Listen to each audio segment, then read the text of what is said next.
안녕하십니까. 자, 이번 시간에는 회계관리 1급 기출문제, 우리 2023년 7월 문제고요. 5회 기출문제입니다. 자, 첫 번째 시간이고 1번부터 20번까지 문제 풀어보겠습니다. 자, 1번 문제입니다. 다음 중, 자, 재무회계와 관리회계에 관한 설명으로 가장 옳은 것을 찾으라고 합니다.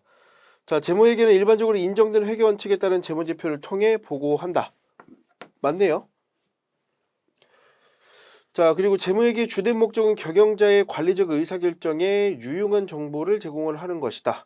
그런데 재무회계의 주된 목적은 경영자의 관리적 의사결정에 유용한 정보를 제공하는 게 아니라 그냥 회계정보 이용자의 의사결정에 유용한 정보를 제공하는 것이고, 경영자의 관리적 의사결정에 유용한 정보를 제공하는 건 우리 이제 관리회계죠. 2번은 틀렸고요. 자, 다음 3번에 재무회계와 관리회계 모두 법적 강제력이 있다. 재무회계는 법적 강제력이 있는 게 맞는데 관리회계는 아니죠. 다음 4번에 관리회계의 주된 목적은 외부정보 이용자의 경제적 의사결정에 유용한 정보를 제공한다. 관리회계는 내부정보 이용자에게 정보를 전달하는 거죠. 정답 1번으로 보겠습니다. 자, 2번 보겠습니다. 재무정보의 주요 질적 특성인 목적 적합성과 신뢰성은 그 성격상 서로 상충관계를 가집니다. 다음 중 목적 적합성과 신뢰성의 관계에 관한 설명으로 가장 올바르지 않은 것을 찾으라고 합니다. 유형자산을 역사적 원가로 평가하면 검증 가능성이 높기 때문에 신뢰성은 제고될 수 있으나 목적 적합성은 저하될 수 있다. 맞죠? 역사적 원가라는 거는 이제 우리가 검증 가능한 장부에 이제 표기되어 있는 정보이기 때문에 검증 가능성이 높아지고, 그러면 신중검표니까 우리 신뢰성은 높아지는데 목적 적합성은 반대로 저하될 수 있습니다. 자, 그다음 공사수익 인식 기준으로 진행 기준 채택할 경우 완성 기준 채택하는 경우에 비해, 자, 목적 적합성은 제고될 수 있으나 신뢰성은 저하될 수 있다. 자, 목적 적합성 밑에 있는 질적 특성, 하위 질적 특성은 예측가치, 피드백가치, 적시성이죠. 진행 기준이라는 거에서 진행률이라는 것 자체를 산정하는 게 예측가치이기 때문에 목적 적합성은 높일 수 있으나 신뢰성은 저하될 수 있다. 맞는 걸로 볼 수 있고요. 다음 3번에 반기 분기 재무제표는 자, 적시성을 높입니다. 그러면 목적 적합성이 제고되어야 하고 신뢰성은 저하되어야 합니다. 그래서 3번 틀렸고요. 자, 4번에 발생주의보다 현금주의를 채택하는 것이 신뢰성은 제고될 수 있으나 목적 적합성은 저하될 수 있다. 맞는 내용이죠. 자, 그래서 정답은 3번으로 보겠습니다. 다음 3번입니다. 다음 중 재무제표의 기본 요소의 인식과 측정에 관한 설명으로 가장 올바르지 않은 것을 찾으라고 합니다. 기업 실체가 현재 의무를 미래에 이행할 때 경제적 이익이 유출될 가능성이 매우 높고 그 금액을 신뢰성 있게 측정할 수 있다면 이런 의무는 재무상태표의 부채로 볼 수 있다. 맞죠? 자, 인식이란 거래나 사건의 경제적 효과를 자산부채, 수익비용 등으로 재무제표에 표시하는 것을 말한다. 맞습니다.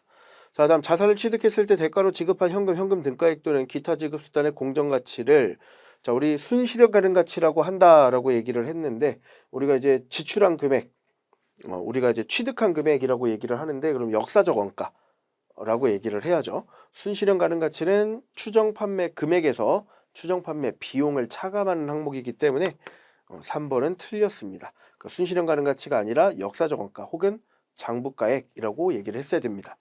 자, 4번의 측정이란 재무제표의 기본 요소에 대해 그 화폐 금액을 결정하는 것을 말한다. 자, 그러면 여기서는 정답 3번으로 봐야겠죠. 자, 4번 보겠습니다. 다음 중 중소기업 회계처리 특례에 관한 설명으로 가장 올바르지 않은 것을 찾으라고 합니다. 정형화된 시장에서 거래되지 않아 시가가 없는 파생상품의 계약 시점 후 평가에 관한 회계처리는 하지 않을 수 있다. 맞는 내용이고요. 자, 그 다음 2번에 시장성이 있는 지분증권은 취득원가를 장부금액으로 할 수 있다. 시장성이 있으면 공정가치로 해야죠. 시장성이 없으면 취득원가를 장부금액으로 할 수 있지만 시장성이 있기 때문에 공정가치로 해야 됩니다. 2번 틀렸고요. 자, 3번의 법인세 비용은 법인세법 등의 법령에 의해 납부할 금액으로 할 수 있고요. 자, 그 다음에 상장법인 등의 금융회사의 경우에는 중소기업 회계처리 특례 규정을 적용할 수 없다. 중소기업 회계처리 특례는 중소기업만 사용이 가능합니다. 자, 그럼 정답 2번으로 처리하시면 되겠습니다. 자, 다음 5번 봅니다. 다음 중 재무상태표 작성 기준에 관한 설명으로 가장 올바르지 않은 것을 찾으라고 합니다. 자, 재무상태표는 자산부채, 자본으로 구분한다. 맞죠? 재무상태표에 기재하는 자산부채는 유동성이 큰 것부터 유동성 배열법이라고 하고요. 자산부채는 원칙적으로 순액이 아니라 총액으로 표시하는 게 원칙입니다.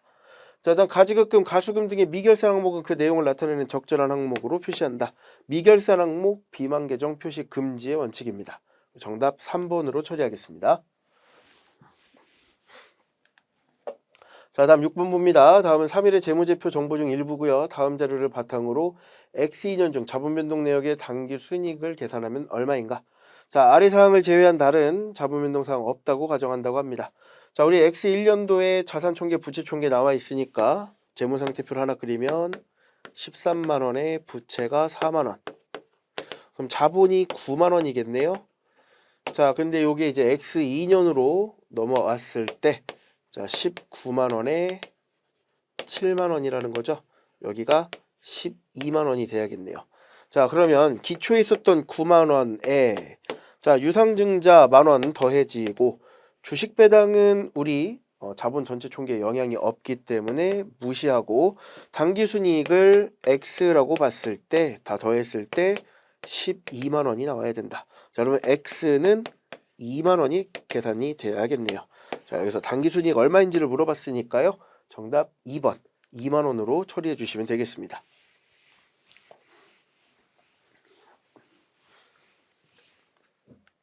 자, 다음 7번입니다. 자, 다음은 유동자산에 속하는 계정들의 잔액이고요. 자, 재무상태표에 당좌자산으로 계산될 금액을 계산하라고 합니다. 현금 및 영업성 자산, 단기대여금, 자, 그 다음에 상품은 재고자산이고요.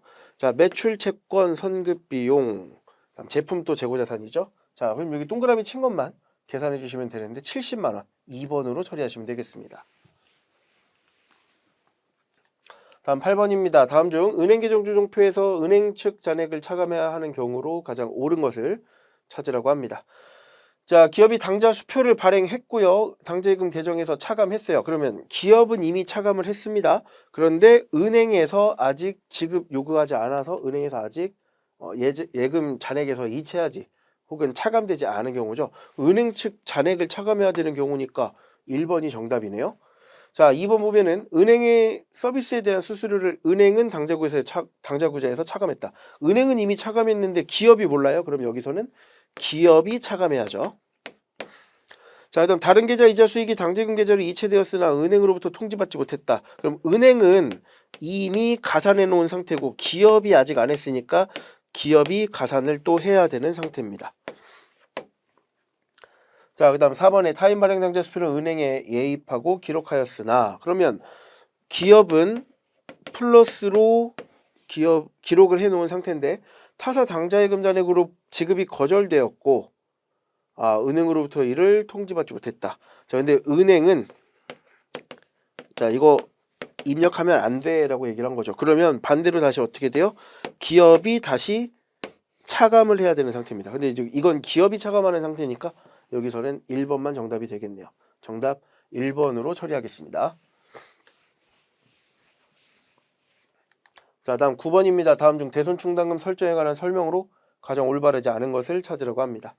일반 기업회계 기준에서는 회수가 불확실한 채권에 대해 합리적이고 객관적인 기준에 따라 산출한 대손 추산액을 대손 충당금으로 설정하도록 규정하고 있고요. 대손 충당금 계정에 잔액이 있는 경우에는 기말 대손 추산액과 대손 충당금 잔액의 차액을 대손 생각비나 대손 충당금 환입으로 처리한다. 맞죠? 그럼 대손 생각비는 해당 대손을 발생시킨 채권이 상거래상 채권인지 여부에 관계없이 판관비로 처리한다.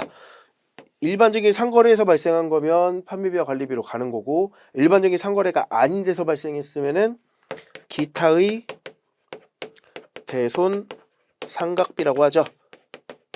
얘는 영업의 비용으로 처리를 합니다. 3번이 틀렸고요. 자, 4번에 판매비와 관리비로 분류된 대손 충당금 환입액은 판매비와 관리비의 부의 금액으로 표시한다. 판관비의 부의 금액으로 표시한다. 맞는 내용입니다. 자, 그래서 정답 3번이고요. 자, 다음 10번 보겠습니다. 재고업을 영위하는 3일은 용산과 X1년 11월 1일 본사 사옥 임대차 계약을 맺고 3개월 임대료 1200만 원 선지급하고 차변을 선급비용으로 회계 처리했대요.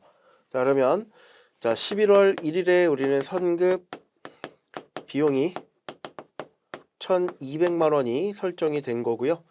현금이 1200만 원이 지급이 됐다. 자, 그리고 그래프를 한번 그려보면은 11월 1일부터 자 12월 31일까지 자 11월 12월이니까 두 달치 좀 짧게 좀 줄이겠습니다. 자, 그리고 내년에 1월 31일까지 한 달치 이렇게 가면 되겠네요. 자, 그럼 1200만 원에 자, 총 3개월치니까 3으로 나누면 한 달에 400만 원. 그러면 여기서는 800만 원이 비용 처리되고 여기서는 400만 원이 비용 처리되면 되겠네요. 자, 그럼 우리가 12월 31일에 결산부 수정분기를 할 건데 앞에서 비용 처리한 거 하나도 없으니까요. 임차료를 인식을 하는데 얘가 800만 원이 인식이 되면서 선급 비용이 800만 원이 차감되는 형식으로 분계가 되면 되겠죠. 자, 같은 분기 찾아보시면 3번에 있습니다. 3번으로 정답 골라주시면 되겠습니다.